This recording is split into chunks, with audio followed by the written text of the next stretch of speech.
So the R-77, guys, it's an amazing missile. It is probably the best missile in the game, right? And we did compare it to in a video against the Fox 3s. And we proved that in the files with the normal situation that we see, although the platform of the Su-30 firing the R-77-1 isn't the fastest thing ever, which means that, of course, the range of the R-77-1 is affected when you are launching it in the beginning of a battle.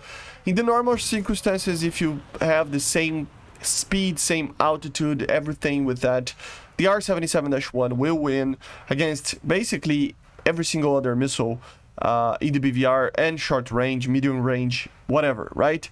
But what about against some other missiles? And it's obvious that an R-77-1 is better than an R-27ER, right? I mean, it's a Fox 3 missile. Of course, it's better than an M54, for example, in the somewhat of long ranges because of the turning capability.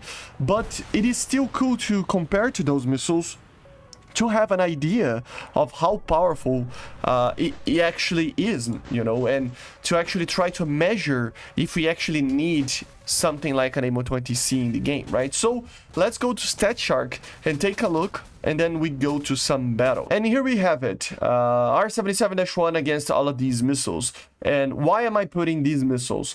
Just for you to understand how powerful the R-77-1 is, because all of these missiles technically would have the better range. They are the best missiles for the long-range engagement, right? While on R-77, you would imagine that it would be a normal missile, just Fox 3, of course, but it is a missile that would be, you know, very good at the medium ranges and short ranges, right? But yeah, let's put our altitude at 10,000 meters, of course. Initial target distance 50 kilometers.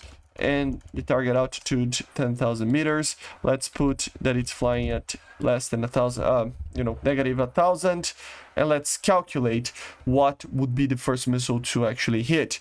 So we can already see some things over here at the beginning. You can see that, for example, the R-77-1 is the one that lofts the most. The R-27ER doesn't really loft, which is kind of weird, and I noticed that this missile is not really lofting.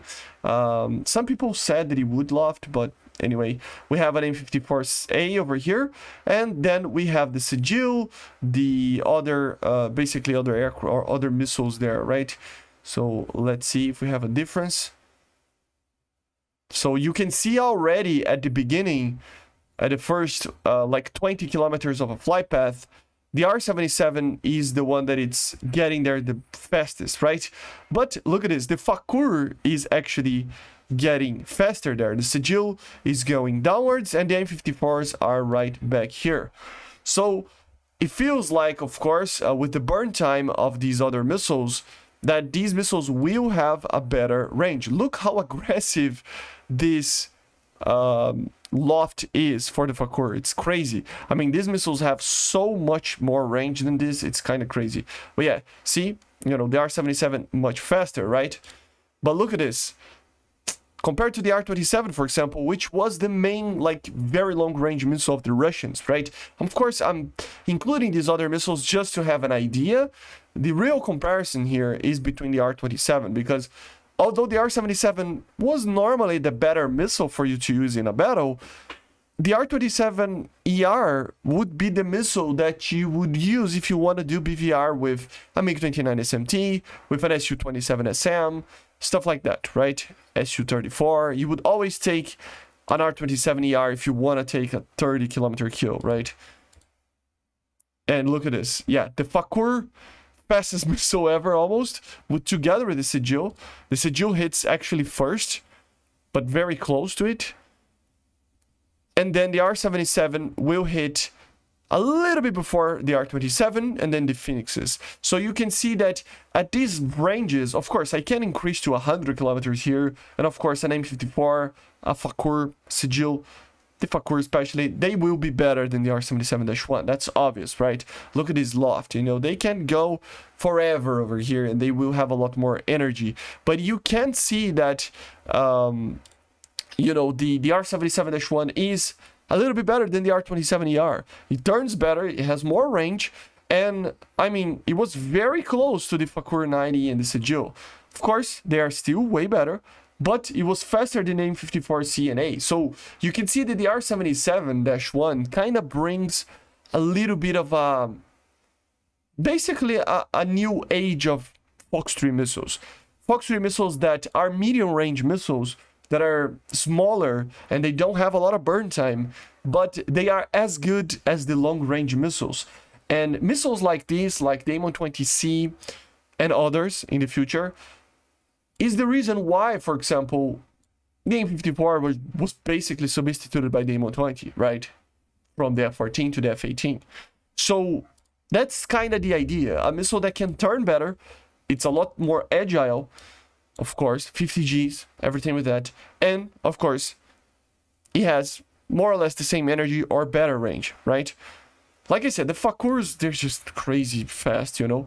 But, I mean, it's a Fox 3 missile that turns 50 Gs, that it's having the same range as the R-27ER.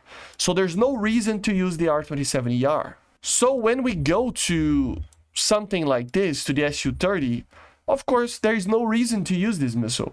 And that's why an R-77-1, an M120C when it's added, stuff like that will be pivotal, basically, to change an aircraft. For example, I'm gonna do a video about, but MiG-29 is really bad right now, like really bad. Like the aircraft is really difficult to fly. I already talked about this a little bit, but I'm gonna do a dogfight video about it and it's just awful, right? This aircraft, if you wanna get a BVR kill, which I strongly don't, you know, don't advise you guys to do, you have to use the R-27ER. But it's a Fox 1 missile. If you add an R-77-1 over here, the problem is solved. This aircraft can actually do BVR now at top tier, right? And it can still be better in the dogfight department. So see how a missile like this would completely change an aircraft? It's kind of like what it will be when these missiles get added for other aircraft, okay? So let's get to some matches and then we can talk about it more. Well, to be honest, one match, guys. And here you can kind of see what I meant about this, right? The Russians, to be honest, with the R-27ER, they did have a BVR missile, but since it's a Fox 1, you have to keep the nose on a hot position. You have to keep your nose onto a target.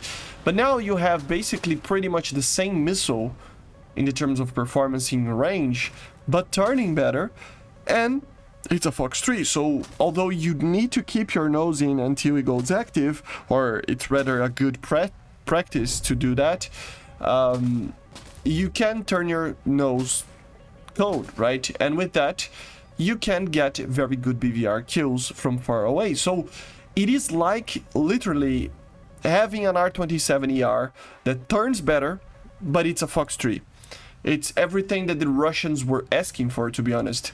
And again, the more we go into the future, the more we will see these missiles becoming a balancing factor for when you are trying to give a little bit more performance to a jet that doesn't really have a lot, you know. So again, MiG-29 SMT, I think it just deserves the R-77-1. But in the future, we will see more aircraft.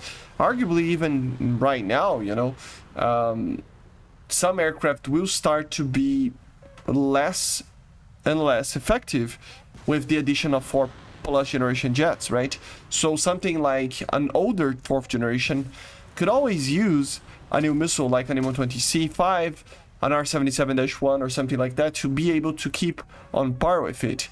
Maybe it will have less radars or like a less potent radar or anything like that, but it still will be able to do well if it has a good enough weapon. So basically this is it, guys. Again, testing out the R-77-1. I see you guys on the next one. Make sure to subscribe, leave a like, leave a comment, and bye.